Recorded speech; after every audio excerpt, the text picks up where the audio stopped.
Yes, now we will discuss about alpha ray spectra और nuclear energy levels. हम लोग short में इसका एक्चुअली जानकारी लेंगे, ठीक है, कि अल्फा रे स्पेक्ट्रा एक्चुअली क्या हुआ करता है और न्यूक्लियर एनर्जी लेवल क्या हुआ करता है, ठीक है।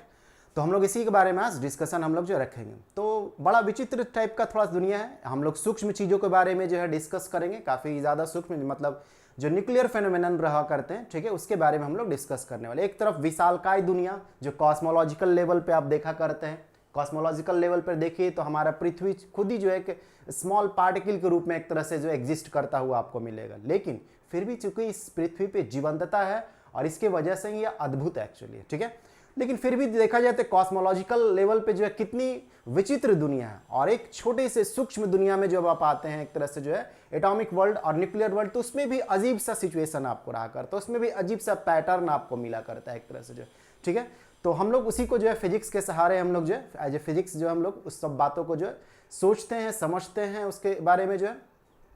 तो हम लोग चलते हैं ऐसे टॉपिक, जो मेन टॉपिक है हम लोग उसके बारे में बात करते हैं, ठीक है। तो देखिए एक्चुअली जो सूक्ष्म चीज़ें हैं, सूक्ष्म चीज़ें जिसके बारे में हम लोग बात कर रहे हैं इधर फिलहाल में जो है, और इस टॉपिक में हम लोग उसी सब के बारे में बात कर रहे हैं, न्यूक्लियस के बारे में हम लोग बात कर रहे हैं। एटम से भी काफी सूक्ष्म एक्चुअली न्यूक्लियस रहा करता है। एटम की दृष्टि से देखिए, एटम का तो अधिकतर हिस्सा हम लोग बोलते हैं खाली एक तरह से, ठीक है, और उसके बाहरी एक्चुअली ऑर्बिट में जो है वो इलेक्ट्रॉन जो है वो जगह जगह ऑक्युपाई किए हुए रहते हैं फॉलोइंग द क्वांटम फिजिक्स, जो कि एक तरह से जो है उसका क्वांटाइज्ड ऑर्बिट रहा करता है, हर जगह वो नहीं पाया जाता, ठीक है, उसे कुछ खास खास लोकेशन रहा करता है, ठीक है,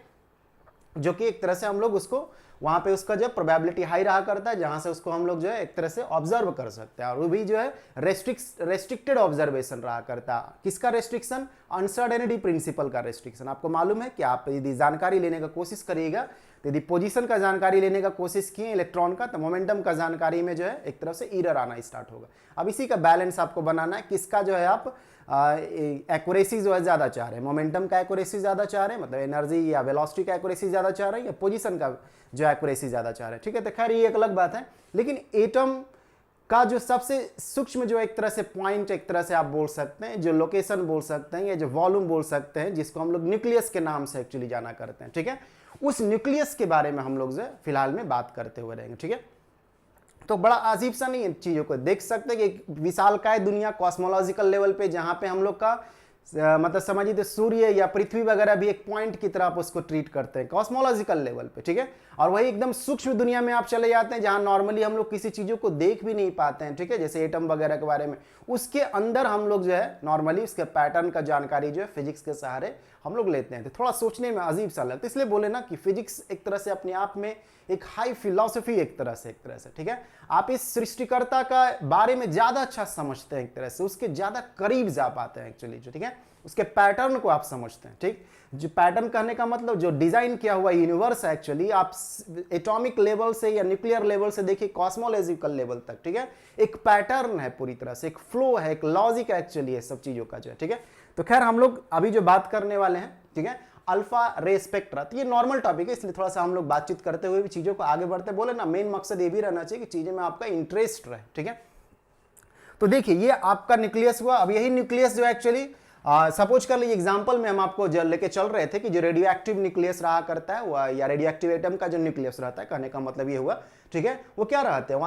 अनस्टेबल रहा करता है। तो अनस्टेबल रहने की वजह से ये डिसइंटीग्रेट करता है। तो डिसइंटीग्रेट जब करेगा आपको जो है, तो इसका सपोज कर लीजिए डिसइंटीग्रेशन करने के बाद जो है एक छोटे न्यूक्लियस में एक तरह से वो तब्दील हुआ, छोटे न्यूक्लियस में एक तरह से तब्दील हुआ वो, ठीक है, और अल्फा पार्टिकल को जो है वो इमिट कर सकता है, ठीक है,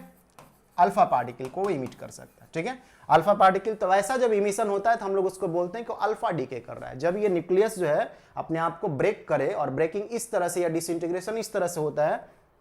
कि एक लाइटर न्यूक्लियाई फॉर्म करता है, साथ में जो अल्फा पार्टिकल का इमिशन करता है, और अलोंग विथ ऐसे जो है रेडिएशन रहा करता है, अलोंग विथ गामा रेडिएशन, ठीक है, गामा रेडिएशन भी हुआ करता है। तो देखिए पहले हम लोग ऐसा समझते थे कि शुरुआती दौर में ऐसा समझा जाता था, ठीक है, क्योंकि जब शुरुआती दौर में चीजों तो न्यूक्लियस के बारे में भी जानकारी नहीं था। रदरफोर्ड के द्वारा जो इस तरह का सोच दिया गया, जो कि बिल्कुल सटीक सोच है एक्चुअली, ठीक है, जो कि इनडायरेक्ट मेथड थे, जो कि स्कैटरिंग एक्सपेरिमेंट रदरफोर्ड का पढ़े होंगे उसमें आपको रहा करता है, ठीक है। तो अल्फा पार्टिकल जब आपको इमिट हो रहा है, तो पहले सोचा जाता था शुरुआती दौर में कि जो अल्फा पार्टिकल है, हर एक अल्फा पार्टिकल का जो रहा करेगा एनर्जी जो है वो सेम रहा करता है, ऐसा सोचा हुआ था, ठीक है। फिर जो है इस तरह का सोच या धारणा बनाया हुआ था कि कोई भी न्यूक्लियस रेडियो एक्टिव मटेरियल का, एक्चुअली कोई भी रेडियो एक्टिव मटेरियल हो, ठीक है, उसका न्यूक्लियस यदि डिसइंटीग्रेट करता है और अल्फा डिकेइंग को शो करता है, मतलब अल्फा इमीटर की तरह यदि बिहेव कर रहा है न्यूक्लियस, मतलब इन द सेंस कि अल्फा पार्टिकल को इमिट करता है, तो चाहे किसी भी एटम का न्यूक्लियस एक्चुअली हो, रेडियो एक्टिव एटम का, तो यदि डिसइंटीग्रेट कर रहा है और अल्फा पार्टिकल को निकाल रहा है बाहर, तो हर अल्फा पार्टिकल का एनर्जी जो है बराबर रहेगा, ऐसा पहले का सोच था। लेकिन एक्सपेरिमेंटली रूप से जब उस पर काम किया गया, जो कि फेमस रूप से ज्यादा जो काम किया गया वो रदरफोर्ड के द्वारा काम किया गया, रदरफोर्ड के द्वारा, ठीक है, वुड के द्वारा और रोजेनब्लम के द्वारा काम किया गया था, ठीक है, रोजेनब्लम के द्वारा भी जो है काम किए गए थे। तो इन तीनों के द्वारा जो है काम, कोई जरूरी नहीं कि आप नाम वगैरह याद रखें, लेकिन हम आपको जानकारी दे रहे हैं बस, ठीक है, कि एक्सपेरिमेंटली रूप से जब इसको किया गया तो देखा गया एक्चुअली जो है कि अल्फा पार्टिकल जो रहते हैं उसका खुद भी एनर्जी एक्चुअली अलग अलग रहा करता है, ठीक है, वो खुद भी एक तरह से जो है एनर्जी का उसके पास जो है अलग अलग लेवल है, जिसको हम लोग जो है अल्फा रे स्पेक्ट्रा एक्चुअली बोल सकते हैं। कैसे, देखिए, इलेक्ट्रॉन जो रहा करता है अलग अलग ऑर्बिट में आपको रहता है, तो उसके पास अलग अलग एनर्जी रहते हैं। तो आप इस दृष्टि से सोचिए कि अलग अलग उसके पास जो है एनर्जी किसके पास रहा करता है, इलेक्ट्रॉन के पास। तो हम लोग बोलते हैं ना कि उसके पास एक तरह से इलेक्ट्रॉनिक स्पेक्ट्रा या एटॉमिक स्पेक्ट्रा हम लोग बोलते हैं। नॉर्मल रूप से एटम के बारे में जब बात करते हैं तो इलेक्ट्रॉन के बारे में ही ज्यादा चर्चा करते हैं। अब यहाँ पे तो हम लोग का फोकस किस पे है, न्यूक्लियस के बारे में जो, ठीक है। तो न्यूक्लियस से जो अल्फा पार्टिकल निकल रहे हैं different different radioactive atom या different different radioactive nucleus वाले से जो है, तो उन सभी अल्फा पार्टिकल का जो एनर्जी रहा करता है वो डिफरेंट रहा करता है, ठीक है। और वही जो डिफरेंट एनर्जी लेवल्स है या डिफरेंट डिफरेंट एनर्जी जो एक्चुअली रहा करता है, उसी को हम लोग अल्फा रे स्पेक्ट्रा बोला करते हैं एक तरह से, ठीक है।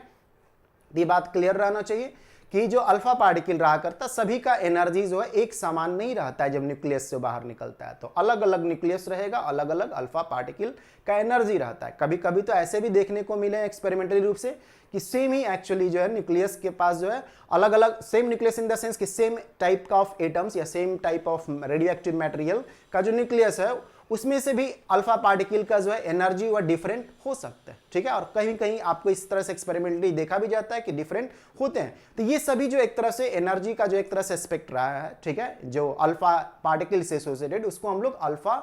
रे स्पेक्ट्रा इसको बोला करते हैं। बाकी ज्यादा डिस्टिंग्विश्ड फॉर्म में हम लोग को जो है अलग अलग एक तरह से जो है मटेरियल, जो रेडियो एक्टिव मटेरियल रहा करता है, जब हम लोग उसको कंसिडर करते हैं तो उससे निकलता हुआ रेडियो एक्टिव मटेरियल, मतलब इन द सेंस कि उसके न्यूक्लियस से निकलता हुआ, ठीक है, जो अल्फा पार्टिकल रहा करते हैं या अल्फा रे रहा करते हैं, उसके डिफरेंट डिफरेंट जो है एनर्जी लेवल्स रहा करते हैं या डिफरेंट डिफरेंट एनर्जी स्टेट्स रहा करते हैं, जिसको हम लोग एक तरह से नॉर्मल भाषा में हम लोग उसको अल्फा रे स्पेक्ट्रा बोला करते हैं। फिर उसके बाद जो है, ये तो अल्फा रे स्पेक्ट्रा के बारे में हम आपको जानकारी दी।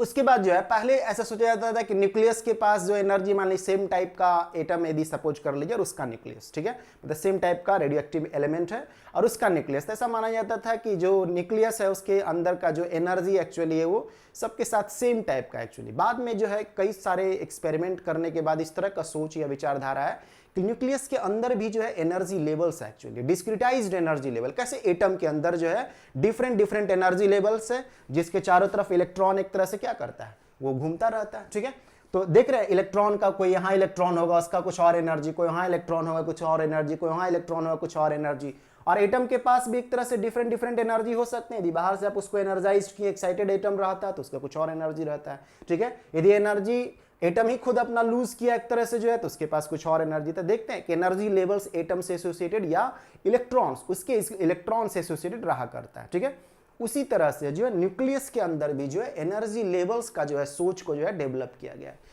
कि न्यूक्लियस के अंदर भी जो है डिफरेंट डिफरेंट एनर्जी लेवल्स रहते हैं। अभी फिलहाल में बहुत ज्यादा क्लियर पिक्चर एक्चुअली न्यूक्लियस के पास, न्यूक्लियस का हम लोगों के पास नहीं है, या आप बोल सकते हैं कि साइंटिफिक वर्ल्ड के पास नहीं है, लेकिन इस पे दिन प्रतिदिन संशोधन एक्चुअली रहते हैं और जानकारियां जुटाए जाने का जो है कोशिश किया हुआ रहता है ताकि जो हम लोग जानकारी दे पाए कि इसमें किस तरह का एनर्जी लेवल्स एक्चुअली जो है फॉर्म किया हुआ रहता है। अभी फिलहाल में जो एनर्जी लेवल्स का जानकारी बहुत सटीक रूप से हम लोग नहीं दे पाए उसमें, लेकिन ये जानकारी रहना चाहिए कि न्यूक्लियस के अंदर भी जो है एनर्जी लेवल्स रहते हैं, मतलब जो पार्टिकल्स है डिफरेंट डिफरेंट एनर्जी स्टेट्स को ऑक्युपाई किए रहते हैं। तो डिफरेंट एनर्जी लेवल्स रहेंगे तभी तो डिफरेंट डिफरेंट स्टेट जो है ऑक्युपाई किया हुआ रहेगा, ठीक है। तो यही सोच जो है इसको हम लोग दो पॉइंट को हम लोग समझे कि अल्फा रे स्पेक्ट्रा क्या होता है और न्यूक्लियर एनर्जी लेवल्स क्या एक्चुअली रहते हैं, और न्यूक्लियस में भी एनर्जी लेवल्स रहा करता है। नेक्स्ट में हम लोग जो है नेक्स्ट टॉपिक के साथ डिस्कशन करेंगे, ठीक है। और वो जो डिस्कशन रहेगा वो थोड़ा इंपॉर्टेंट डिस्कशन रहेगा, ये भी इंपॉर्टेंट है लेकिन ये सब जानकारियां आपको, ठीक है। एग्जाम में आपको जो है बहुत डिटेल में ये सब चीज़ के बारे में तो पूछ नहीं सकता एक्चुअली, और ये सब नॉर्मली जो है जानकारी शॉर्ट क्वेश्चंस वगैरह में डाल सकता है या वाइवा वगैरह में आपसे पूछ सकता है। लेकिन हम लोग को जो डेरिवेशन बेस्ड जो क्वेश्चंस रहा करते हैं या जिस पे थोड़ा सा आप जो एक तरह से एक्सप्लेनेशन करा करते हैं, ठीक है, ज़्यादा डिटेल वगैरह में, वैसे क्वेश्चंस आपके एग्जाम में रहा करते हैं। तो हम लोग जो है अगले टॉपिक जो पढ़ा करेंगे कुछ उस तरह का टॉपिक हम लोग जो डिस्कस करेंगे। तब तक के लिए धन्यवाद।